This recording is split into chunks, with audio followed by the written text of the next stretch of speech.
1050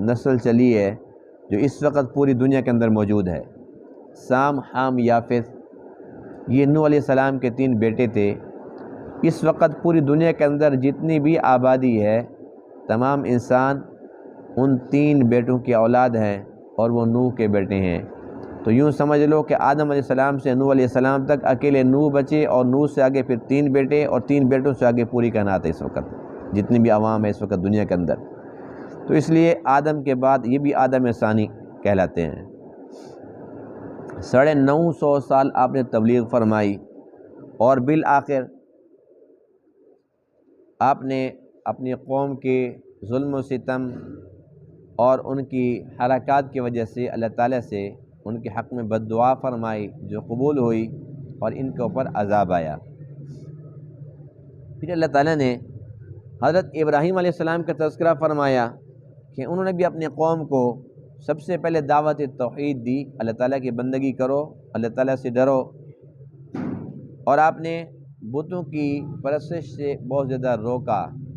وہ صرف بتوں کی پرستش نہیں کرتے تھے بلکہ بت بناتے بھی تھے، بیچتے بھی تھے، ان کا مشغلہ تھا، بالخصوص ابراہیم علیہ السلام کے والد آزر کا، اس کا کاروبار تھا بتوں کا۔ اللہ کی قدرت، اتنا بڑا مشرک جو خود بت بناتا ہے، بیچتا ہے، اسی کے گھر کے اندر اللہ تعالیٰ نے ابراہیم علیہ السلام کو پیدا فرمایا، جو ایک اللہ کی بندگی کرنے والے تھے، اور اللہ تعالیٰ نے آپ کی تعریف فرمائی کہ وہ حنیف تھے، یکسو، صرف ایک اللہ کے۔ اور اللہ تعالیٰ نے ان کو بہت زیادہ امتحانوں کے اندر ڈالا، اور ہر امتحان کے اندر وہ کامیاب ہوئے، تب اللہ تعالیٰ نے ان کو دنیا کا امام بنایا، اور اس کے ساتھ ساتھ واتخذ اللہ ابراہیم خلیلا، ابراہیم کو اپنا خلیل بنا دیا۔ تو لوگوں کو وہ بھی اللہ کی طرف بلاتے تھے۔ تو یہ ابراہیم علیہ السلام کے واقعات ہوں یا نوح علیہ السلام کے، اللہ تعالیٰ نے اپنے محبوب علیہ السلام کے سامنے اس لیے رکھے کہ نوح علیہ السلام پر بھی سب لوگ ایمان نہیں لائے تھے،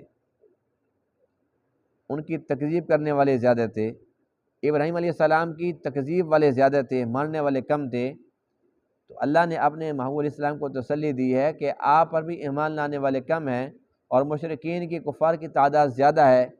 تو جیسے پہلی امتوں نے آپ سے پہلے اپنے نبیوں کو جھٹلایا ہے، اسی طریقے سے آپ کو یہ جھٹلا رہے ہیں، تو آپ نے دل برداشتہ نہیں ہونا، آپ نے صبر و تحمل سے کام لینا ہے، اور آپ کی ذمہ داری ہدایت دینا نہیں، اللہ کا پیغام پہنچانا ہے۔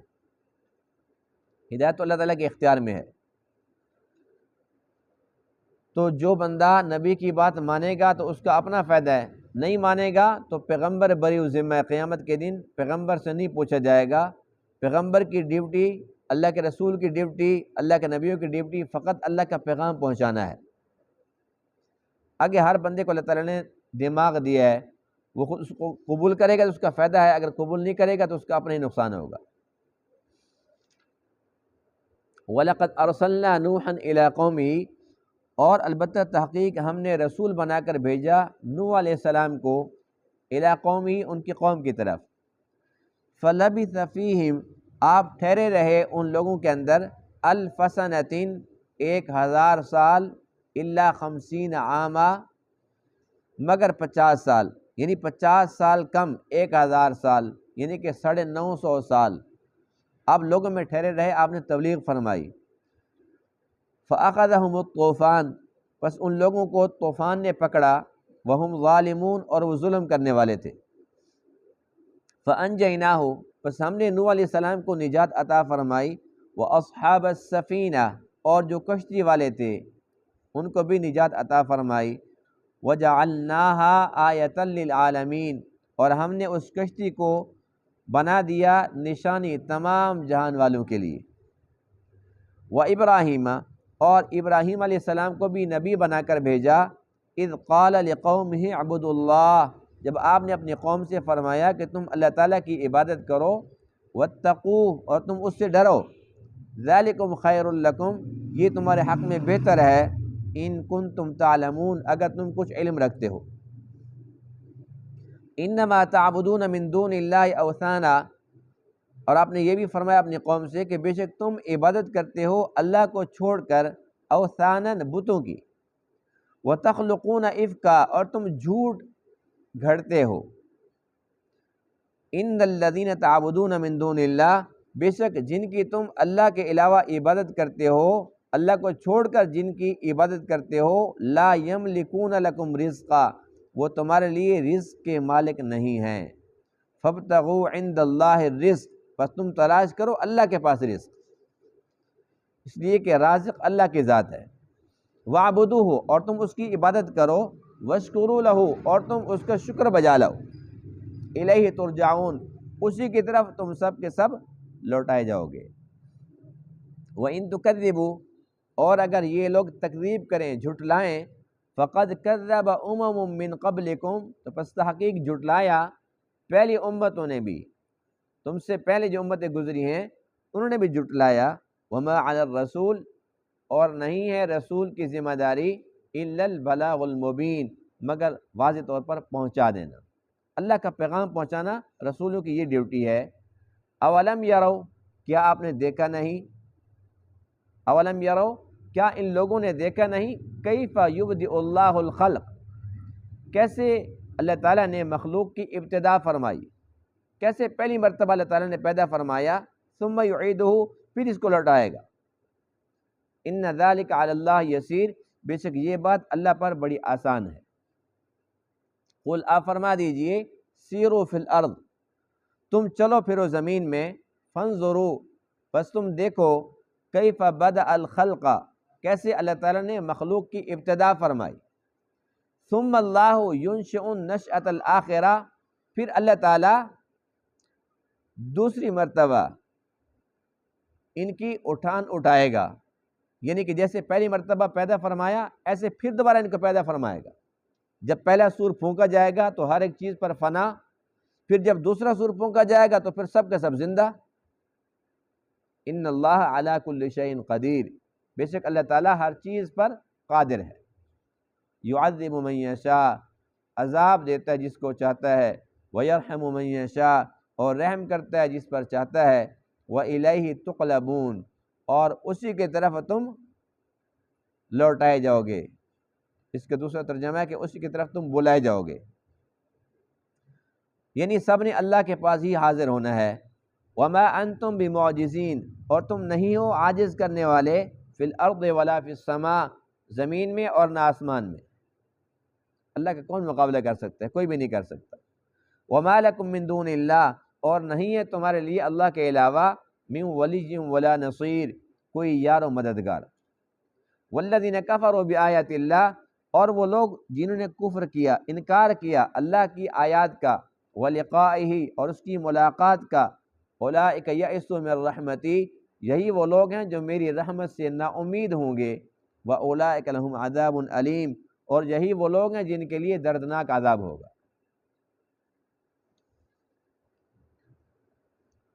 حضرت نوح علیہ السلام جن کا اصل نام عبد الغفار تھا، اور آپ اتنا زیادہ خوف خدا سے روتے تھے کہ رونے کی وجہ سے آپ کا نام نوح پڑ گیا، نوح کا معنی ہے رونے والا، یعنی کہ یہ آپ کا نام نہیں ہے لقب ہے، لیکن اتنا مشہور ہو گیا کہ اصل نام گم ہو گیا ہے، بہت کم لوگ جانتے ہیں، اسی نوح سے نوحے ہوتے ہیں نا، نوحہ خوانی، یہ جو نوحے پڑھتے ہیں روتے ہیں رلاتے ہیں تو اسی نوحہ خوانی سے، اسی سے لفظ نوح ہے جس کا معنی ہے رونے والا۔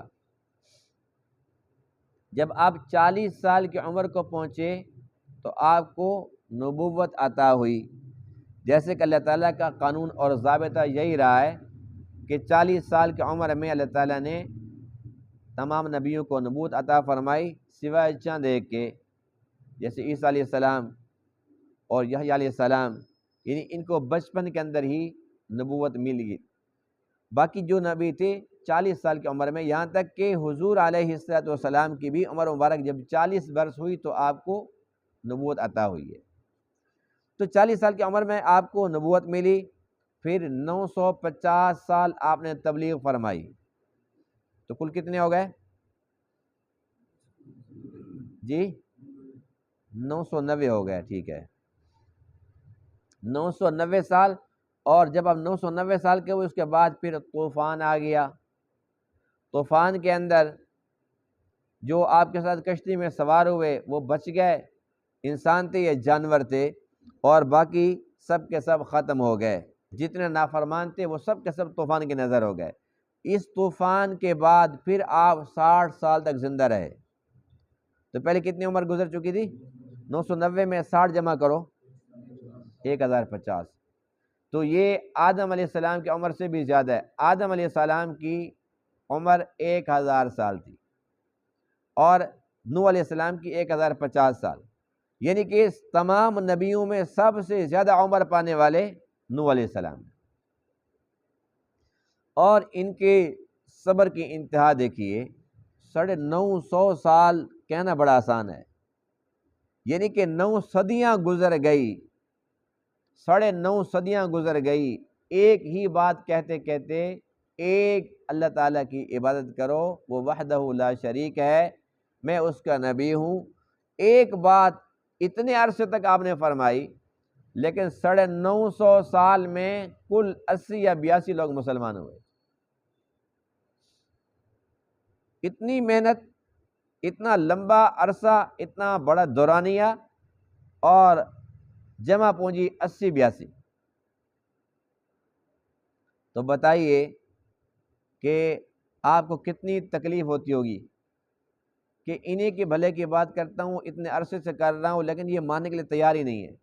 اور پھر بھی آپ نے جو بددعا فرمائی نا، تو وہ بے صبری میں آ کے نہیں، بلکہ 12ویں پارے میں ہے وَأُوحِيَ إِلَىٰ نُوحٍ أَنَّهُ لَن يُؤْمِنَ مِن قَوْمِكَ إِلَّا مَن قَدْ آمَنَ. اللہ نے وحی فرمائی کہ اے نوح، اب جتنے ایمان لانے تھے وہ لا چکے، اب اور کوئی بھی نیا بندہ ایمان نہیں لائے گا. جب اللہ کی طرف سے یہ پیغام ملتا ہے تب آپ نے پھر بددعا کی ان لوگوں کے حق میں جو ایمان نہیں لائے تھے. اور اس بددعا کے اندر یہ بھی تذکرہ تھا، اے اللہ ایک کافر کو بھی نہ چھوڑ، رب لا تذر علی الارض من الکافرین دیارا، کسی ایک کافر کو چلتا پھرتا نہ چھوڑ. انک ان تذرہم یضلوا عبادک ولا یلدوا الا فاجرا کفارا. جب پہلے بتا ہی دیا کہ 80-82 جو ہو چکے ہیں بس یہ تو ہو چکے ہیں اور کوئی نیا ایمان نہیں لائے گا. فرمایا کہ جب یہ آپ کی بات ہے تو حق سچ ہے، نیا کسی نے آنا نہیں ہے. مجھے ڈر ہے کہ جو میرے اپنے 80-82 ہیں ان میں سے نہ کوئی ان کی باتوں میں آ جائیں. ایک تو یہ ڈر ہے، دوسرا یہ کہ آج جتنے کافر ہیں اگر ان کو آپ نے مہلت دے دی، ان کی اولادیں پیدا ہوں گی، اولادوں کی اولادیں، وہ بھی تو کافر ہوں گی. آپ نے خود تو بتا دیا کہ بس جو آنے تھے وہ آ چکے. جب باقی کسی نے میری بات ماننی نہیں تو ان کو تباہ و برباد فرما. تو اللہ تعالیٰ نے وہ بددعا قبول فرمائی اور طوفان آ گیا پانی کا. اور پانی اتنا تھا، زمین سے بھی چشمے ابل رہے تھے اور آسمان سے بھی پانی آ رہا تھا، لمبی بارش تھی. اور کشتی اتنی بڑی تھی، 450 فٹ لمبی. بعضوں نے 350 لکھا ہے، لیکن 350 بھی ہو تو کیا کم ہے؟ یعنی ہماری جو مسجد ہے یہ تقریباً 60-62 فٹ ہے اتنی لمبائی. تو اب اندازہ لگا لیں کہ 350 کہاں تک پہنچے گی. یہ اللہ کے حکم سے آپ نے بنائی، اور یہ پہلی کشتی تھی جس کو خشکی پر بنایا گیا. اور جب بن رہی تھی تو لوگ مذاق اڑا رہے تھے، جب بھی گزرتے تھے نا، کلما مر علیہ ملأ من قومی سخروا منہ، اے نوح یہ جو کشتی بنا رہا ہے یہ خشکی پر چلے گی، پانی تو نہیں ہے.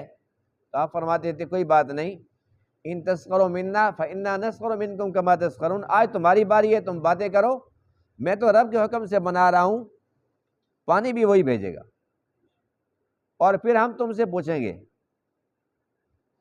پھر وہ کشتی بھی بن گئی اور پانی بھی آ گیا. جو مذاق کرنے والے تھے وہی ڈوب رہے تھے، وہی غرق ہو رہے تھے. یہ 3 منزلہ کشتی تھی، یعنی کہ 350 یا 450 فٹ کا مطلب یہ ہے کہ وہ کشتی نہیں تھی بلکہ بحری بیڑا تھا. آج بڑے بڑے بحری بیڑے بن چکے ہیں، لیکن اب تو جدید دور ہے، بڑی سہولیات ہیں. اس دور کے اندر آپ نے وہ کشتی بنائی، اللہ کے حکم سے بنائی، اتنی بڑی کشتی بنائی، اور چونکہ اللہ کے حکم سے بنائی گئی تھی تو وہ اوپر سے بند تھی، اس لیے کہ وہ تو اللہ کو پتہ تھا نا کہ اوپر سے بھی تو بارش آنی ہے، اگر اوپر سے وہ کھلی ہوگی تو اس کے اندر لوگ کیسے وہاں پر بیٹھیں گے اور کیسے وہ بچیں گے، وہ تو خود ڈوب جائے گی، تو اوپر سے وہ بند تھی، یعنی کہ مکمل طور پہ بحری بیڑا، آج کی جتنے جدید بحری بیڑے پھر رہے ہیں، یوں سمجھ لو کہ اس کی نقالی کر کے انہوں نے بنائی۔ تو اللہ فرماتے ہیں فَأَنْجَيْنَاهُ وَأَصْحَابَ السَّفِينَةِ، جب وہ طوفان آیا تو ہم نے نوح علیہ السلام کو نجات عطا فرمائی اور کشتی والوں کو، وَجَعَلْنَاهَا آیَةً لِلْعَالَمِينَ، اور اس کشتی کو تمام جانوں کے لیے ایک عبرت کی نشانی بنا دی۔ تو جس طریقے سے اس کشتی میں جو لوگ سوار ہوئے، جو نوح کی کشتی میں سوار ہوئے وہی بچے، اور باقی سب کے سب تباہ و برباد ہو گئے، اسی طریقے سے حضور علیہ السلام کی دعوت بھی کشتی کا مانند ہے، جو اس دعوت کے اوپر آ گئے تو وہ بچ گئے، اور جنہوں نے انکار کیا تو وہ تباہ و برباد ہوں گے۔ آپ نے 950 سال تبلیغ فرمائی، اور اسی سے ہم یہ تبلیغ کے کام کو اور مزاج کو سمجھ سکتے ہیں کہ اتنی استقامت یہ کام مانگتا ہے، اتنی استقامت، اتنا صبر مانگتا ہے۔ ہمارے یہاں تو ہم اپنے قریبیوں کو، دوستوں کو، گھر والوں کو 10 دفعہ 20 دفعہ 50 100 دفعہ بس اتنا بار اگر کہہ دیں تو ہم کہتے ہیں جی حق ادا ہو گیا، بس یہ بس ہو گئی ہے، اس سے زیادہ میں کچھ نہیں کر سکتا، اس کو بڑا میں نے سمجھایا ہے۔ ہم اپنی اولادوں کو اتنا نہیں سمجھا سکتے، اتنا وقت نہیں دے سکتے، بار بار ایک بات نہیں کہتے، بس 2 4 دفعہ کہہ کے اس کے بعد ہم کہتے ہیں بھی یہ جاتے جہنم میں تو جائے، لیکن نبی امت پر اتنے شفیق ہوتے ہیں کہ ماں باپ سے زیادہ، اس لیے کہ انہیں پتہ ہوتا ہے کہ آخرت کیا چیز ہے، جنت کیا ہے، جہنم کیا ہے، وہ سب چیز کو اچھی طرح جانتے ہیں، اس لیے وہ بہت سے شفیق ہوتے ہیں کہ یہ تو بیچارے بغیر آنکھوں والے، ہم تو آنکھوں والے ہیں، اگر یہ ہماری باتوں میں نہیں آئیں گے، ہماری باتیں نہیں سمجھیں گے، نہیں مانیں گے تو ان کا جو نقصان ہونا ہے وہ بہت بڑا ہے۔ بہرحال یہ سب سے لمبا دورانیہ تھا، 950 سال، اور حضور علیہ السلام کی جو مبارک محنت ہے، آپ کا جو دور ہے وہ کل 23 سال ہے، لیکن اللہ کے چاند دیکھو کہ آج پوری دنیا کے اندر الحمدللہ مسلمان لاکھوں میں نہیں، کروڑوں میں نہیں، اربوں میں چلے گئے ہیں الحمدللہ، اور ہمارا ایمان ہے کہ اور بڑھیں گے۔ تو یہ اللہ تعالیٰ کی شان ہے کہ آپ علیہ السلام تشریف لائے تو اس وقت کیا تھا، یعنی کہ جہالت تھی ہر طرف، زمانے کا نام ہے زمانہ جاہلیت تھا اس وقت، جاہلیت کا دور، لیکن آپ کی جو مبارک محنت تھی اس کا نور ایسے پھیلا پوری دنیا کے اندر، پھیلتے پھیلتے اب کوئی جگہ ایسی نہیں، کوئی ملک ایسا نہیں ہے جہاں پر یہ دعوت نہ پہنچی ہو، جن کے نصیب میں تھی وہ آگے اس راستے پر، اور جن کے نصیب میں ہوگا وہ بھی آئیں گے، لیکن انتہا یہ ہے کہ اسلام غالب رہے گا، اسلام مٹے گا نہیں، جو باطل ہے وہ مٹے گا، اسلام حق ہے یہ غالب رہے گا اور پھلتا پھولتا رہے گا یہاں تک کہ امام مہدی کا زمانہ آ جائے گا، یعنی کہ اس نے بڑھنا ہے، اس کے مٹانے والے خود مٹ جائیں گے۔ اور اس کے بعد حضرت ابراہیم علیہ السلام کا ذکر خیر ہے، جو کہ نہ صرف یہ کہ موحد تھے بلکہ امام الموحدین تھے۔ آپ کو یہ اعزاز حاصل ہے کہ حضور علیہ السلام فرمایا کرتے تھے میرے جد امجد ابراہیم، اور آپ کو اتنی محبت تھی کہ آپ نے بیٹے کا نام بھی یہی رکھا ابراہیم۔ حضرت ماریہ قبطیہ رضی اللہ تعالیٰ عنہ سے ہوا تھا، ان کا نام تھا ابراہیم، فرمایا کہ میں نے اپنے جد امجد کا نام پہ رکھا ہے، اتنی محبت تھی۔ اور ہم نماز کے اندر بھی درود ابراہیمی پڑھتے ہیں، یہودی بھی کہتے تھے ہم ابراہیمی ہیں، اور عیسائی بھی کہتے تھے ہم ابراہیمی ہیں، اور مشرکین مکہ بھی کہتے ہم ابراہیمی ہیں، لیکن اللہ تعالیٰ نے فرمایا ما کان ابراہیم یہودیًا ولا نصرانیًا ولکن کان حنیفا مسلما وما کان من المشرکین، کہ جو ابراہیم تھے نہ وہ یہودی تھے، نہ عیسائی تھے، اور نہ ہی وہ مشرکین میں سے تھے، وہ تو پکے مسلم تھے، حنیف تھے، یکسو تھے، ایک اللہ کے تھے۔ اس لیے آپ علیہ السلام فرماتے تھے کہ وہ جو بھی لوگ دعوے کر رہے ہیں، یہودی ہیں، عیسائی ہیں، لیکن ہم اصل ابراہیمی ہیں، تو الحمدللہ ہم ابراہیمی ہیں۔ تو آپ کی سب سے بڑی دعوت کیا تھی؟ دعوت توحید۔ الحمدللہ کہ ہمیں وہ دعوت سمجھ آ گئی، اور ہم ایک اللہ تعالیٰ کی بندگی کرتے ہیں، ایک اللہ تعالیٰ کو پکارتے ہیں۔ ہر مشکل کا حل اللہ ہی کے پاس ہے، اور ہمارا ایمان ہے کہ اللہ ہی بگڑی بناتا ہے، وہی داتا ہے، اور اللہ ہی تمام مخلوقات کا خالق بھی ہے اور مالک بھی ہے۔ سب کچھ اسی کے قبضہ قدرت میں ہے، تمام اختیارات اس نے اپنے پاس رکھے ہیں۔ یدبر الامر من السماء الی الارض، آسمانوں کی بلندیوں سے لے کر زمینوں کی پستیوں تک اسی کی تدبیر چلتی ہے، اسی کا حکم چلتا ہے۔ تو اللہ تعالیٰ فرماتے ہیں اے محبوب، یہ مشرکین مکہ آپ کو جھٹلاتے ہیں، تو آپ نے پریشان نہیں ہونا۔ آج سے پہلے جو نبی گزرے ہیں ان کی امتوں کے اندر بھی کتنے لوگ تھے ان کو جھٹلانے والے، لیکن انجام کیا ہوا کہ جنہوں نے جھٹلایا وہی ناکام ہوئے، اور جنہوں نے ان کی دعوت پر لبیک کہا، جنہوں نے وہ دعوت مان لی، اپنا لی، وہی کامیاب ہوئے۔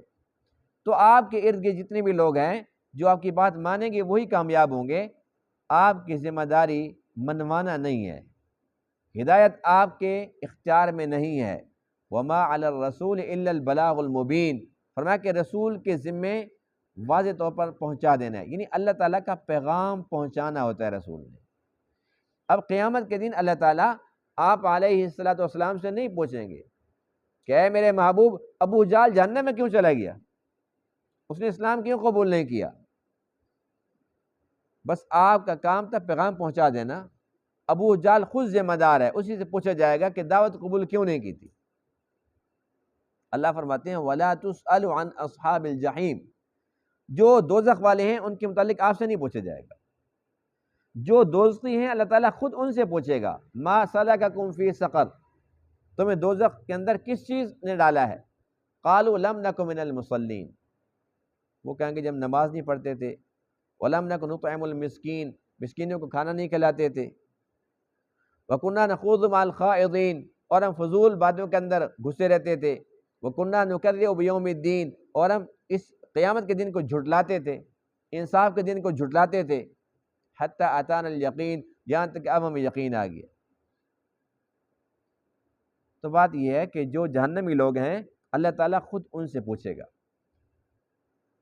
تو جب رسولوں سے اللہ تعالیٰ نہیں پوچھے گا کہ یہ جہنم میں کیوں چلے گئے، تو پھر کسی امتی سے اللہ تعالیٰ پوچھے گا؟ رسول کی ذمہ داری اللہ کا پیغام پہنچانا ہے، تو آپ علیہ السلام خاتم النبیین ہیں، ختم نبوت کے صدقے میں اب جو لوگ یہ کام کر رہے ہیں ان کا کام بھی صرف پیغام پہنچانا ہے۔ اگر وہ یہ سمجھتے ہیں کہ اللہ تعالیٰ ہم سے پوچھے گا تو نہیں پوچھے گا، جب نبیوں سے نہیں پوچھنا تو ان کے نائب سے کیوں پوچھے گا؟ نبی کا کام تھا پیغام پہنچانا، اب جو ختم نبوت کے صدقے اس کام کو لے کر چلیں گے پھریں گے ان کا کام بھی پیغام پہنچانا ہے، یاد دہانی کرانا ہے۔ باقی جو انجام ہے، دیکھیے ہم ایک بندے کو کہتے ہیں جی آؤ جی آپ نماز پڑھیں، اگر ہماری بات مان کر وہ نماز پڑھنا شروع کر دیتے ہیں تو ہمارے لیے اجر ہے، نفع ہے ہمارے لیے۔ اگر وہ نہیں پڑھتا، ہم نے جو نیکی کا کام کر دیا، پیغام پہنچا دیا، پھر بھی اجر ہے۔ اگر وہ نہیں پڑھتا تو پھر ہمارے لیے تھوڑا اجر ہے، لیکن اجر تو ہے۔ اگر وہ پڑھتا ہے تو پھر پورا پورا اجر اس کو بھی ملتا ہے، ہمیں بھی ساتھ ملتا ہے۔ لیکن اگر وہ ہماری بات نہیں مانتا تو اللہ تعالیٰ یہ نہیں پوچھے گا یہ نماز کیوں نہیں پڑھتا تھا، اللہ اسی سے پوچھے گا کہ تو نماز کیوں نہیں پڑھتا تھا، کیونکہ ہم نے تو پیغام پہنچانا تھا، پہنچا دیا، ہم نے تو یاد دہانی کرانی تھی، وہ کرا دی۔ لیکن یہ بہت مبارک عمل ہے، یہ پیغام پہنچانا، اللہ کا پیغام پہنچانا، اللہ کی طرف بلانا، اللہ کے نبی کے طریقے عام کرنا، سنتوں پر لوگوں کو لانا، نماز کی طرف بلانا، اچھے کاموں کی طرف بلانا، برے کاموں سے منع کرنا، یہ چھوٹا عمل نہیں ہے، بہت بڑا عمل ہے۔ تو حسب توفیق جتنا انسان کے اندر استطاعت ہے وہ کرتا رہے، لیکن وہ یہ کبھی بھی دل میں نہ لے کر آئے کہ میں تو کر رہا ہوں، اگلے بندے تو باتیں نہیں مان رہے، تو فائدہ ہے نا۔ ہم جو کام کر رہے ہیں نبی بھی تو یہی کام کرتے تھے، ہدایت تو اللہ کے اختیار میں ہے، ہم نے اچھے کام کی طرف بلانا ہے، ہدایت اللہ کے ہاتھ میں، اللہ نے چاہا تو بندہ آ جائے گا، نہیں تو اس کی اپنی مرضی کی بات ہے۔ وہ کہتے ہیں نہیں کہ میں شیطان کے راستے کو پسند کرتا ہوں، تو اللہ فرماتے ہیں جا نولیہ ما تولی ونصلہ جہنم، جو جس طرف چلتا ہے اس کو اسی طرف چلاتے ہیں، اور ایسے بندوں کو پھر ہم آخر کا جہنم کے اندر داخل کریں گے۔ تو اس لیے جو اس دعوت کا مزاج ہے وہ امید ہے آج کے درس میں ہمیں سمجھ آ گیا ہوگا کہ جو انجام ہے اس کے ذمہ دار ہم نہیں ہیں، ہمارا کام صرف اور صرف اللہ تعالیٰ کا پیغام پہنچانا ہے، لوگوں کو اچھے کاموں کی طرف بلانا ہے۔ اللہ تعالیٰ تمام باتوں کو سمجھنے عمل کرنے کی توفیق عطا فرمائے۔ وآخر دعوانا الحمد للہ رب العالمین۔